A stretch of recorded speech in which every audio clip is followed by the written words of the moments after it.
안녕하세요, 신작가입니다. 최근 한국을 방문한 러시아 관광객이 돈을 분실하는 일이 있었습니다. 그런데 놀랍게도 모든 돈을 되찾을 수 있었습니다. 이 소식은 해외에도 전해졌고 많은 이들이 한국인의 도덕성에 놀라는 모습을 보였습니다. 그런데 해외 반응과 국내 반응이 크게 차이나 화제가 되고 있습니다.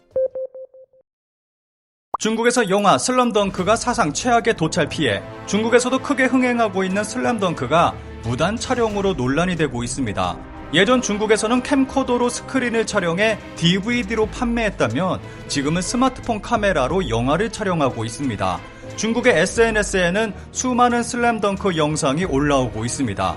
중국 언론들은 사상 최악의 도찰 피해라는 보도를 하고 있고, 더 퍼스트 슬램덩크 공식 SNS 계정에는 도찰과 부정 업로드를 그만하자는 호소를 할 정도입니다. 중국에서는 2017년 영화산업촉진법이 제정돼 권리자의 허가 없이 누구나 상영 중인 영화를 촬영 및 녹화해서는 안 된다라고 명기하고 있습니다. 중국의 영화 관계자는 도찰 행위가 발견되면 주의를 주고 있고, 악질인 경우는 퇴거도 요구하고 있지만 한계가 있다. 게다가 주의만 계속 주게 되면 다른 관객이 작품에 집중할 수 없게 된다라고 하소연하고 있습니다.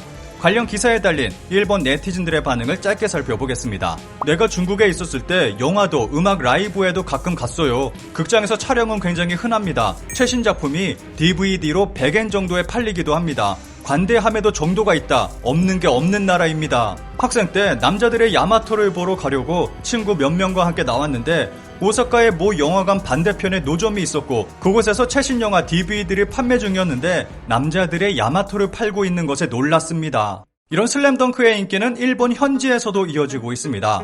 멘션 하단의 오줌, 구두 주걱까지 도난, 마음대로 행동하는 외국인 관광객, 인바운드 부활로 격증하는 관광공해, 일본으로 외국인 관광객들이 몰리자 다양한 관광공해가 속출하고 있습니다. 일본 언론들은 가장 먼저 슬램덩크의 실제 배경으로 알려진 카마쿠라 고등학교 앞 역 부근의 건널목을 언급했습니다.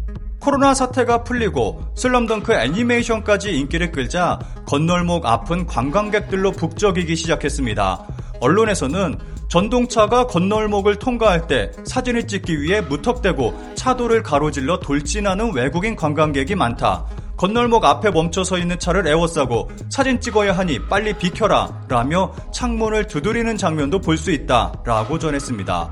카마쿠라 시청에서는 건널목을 통제하는 경비원을 배치하기도 했지만 역부족인 상황입니다. 경비원이 들고 있는 중국어와 영어로 쓰여있는 경고 문구가 인상적입니다.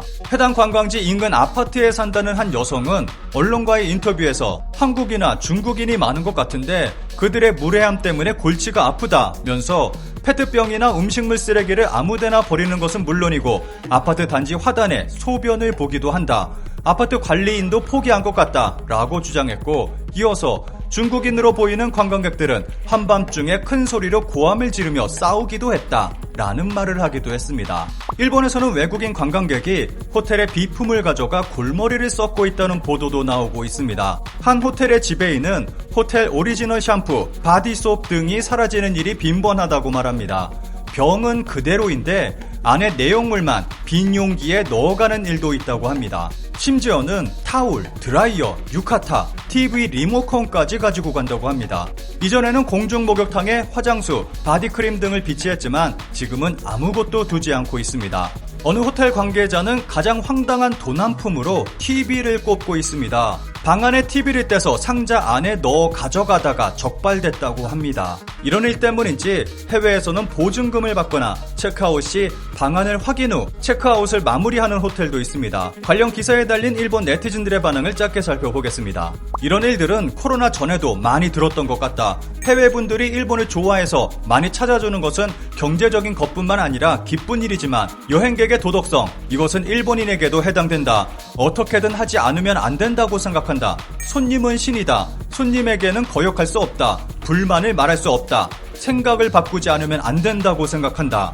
코로나 전 교토 동네 가게 등이 민박을 하면서 외국인, 주로 중국인 관광객들이 많이 왔는데 큰 가방을 우르르 끌고 다니는 소리가 시끄러웠고 길에 쓰레기를 버리거나 노상방뇨해서 반상회에서도 문제가 됐습니다. 코로나로 민박이 폐쇄되고 조용해져서 이사를 했는데 다시 그 소란이 돌아온 것 같네요.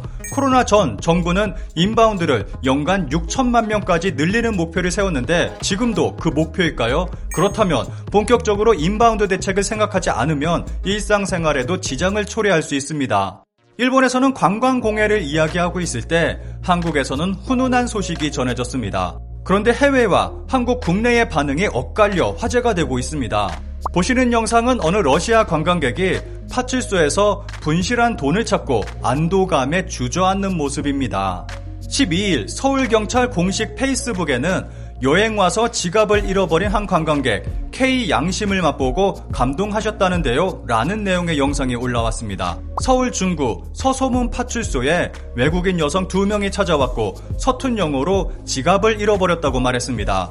경찰이 어느 나라에서 왔냐고 물었고 여성은 러시아라고 답했습니다. 그런데 해당 경찰관은 유창한 러시아 실력을 가지고 있었고 문제없이 사건 접수를 할 수 있었습니다. 러시아 여성의 지갑에는 300만 원 현금이 들어있었고 경찰은 분실 지점을 추적해 수소문 끝에 다행히 지갑을 찾을 수 있었습니다.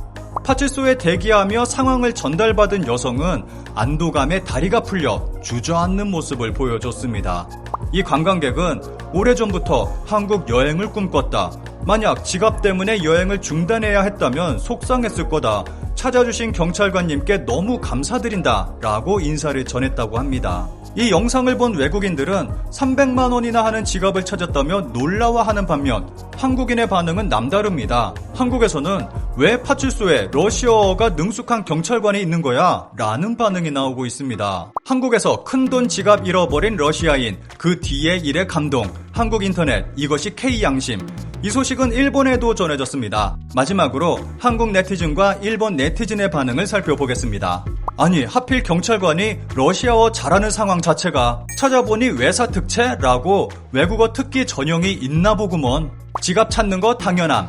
경관이 러시아어 잘함. 왜? 제주도라면 이해하겠는데 서울 중구 서소문 파출소라서 노어 잘하는 경찰이 있던 것에 인생행운 몰빵됐네. 얼마 전 푸드코트에서 식사한 후 남편이 테이블 위에 지갑을 두고 왔다. 그대로 푸드코트를 나와 다른 곳에서 쇼핑을 하다가 정신 차리고 돌아와 보니 지갑은 그대로 놓여 있었다. 게다가 자리를 맡아둔 것으로 보였던지 비어있는 자리를 찾는 사람도 있었다. 미안하다는 생각이 들었고 지갑이 그대로인 것에 안도하며 일본인의 매너에 감격했다. 10년 이상 전에 도내에서 수십만 엔 들어간 지갑을 잃어버렸는데 나중에 그대로 돌아왔다. 경찰에 주운 사람이 누구냐고 묻자 자세한 신원은 밝히지 않았지만 현지 학교에 다니는 중국인 유학생이었다고 한다. 텔레비전이나 신문으로부터 조성되는 이미지만으로 판단해서는 안 된다 라는 좋은 체험이었다. 우연히 들어간 파출소에 러시아어를 할 수 있는 사람이 있을 확률은 어느 정도일까? 그리고 그것을 주운 것은 버스 관계자일 뿐, 양심이 아니라 업무에 충실했을 뿐. 한국은 버스에도 카메라가 달려있을 것이고 당연한 것이 미담이 되어 한국인의 양심이라고 떠들어대는데 부끄럽지 않을까? 일본처럼 97%가 원래대로 돌아온다든가 하는 구체적인 숫자로 해야 양심이 많다든가 그런 근거가 되지 않을까?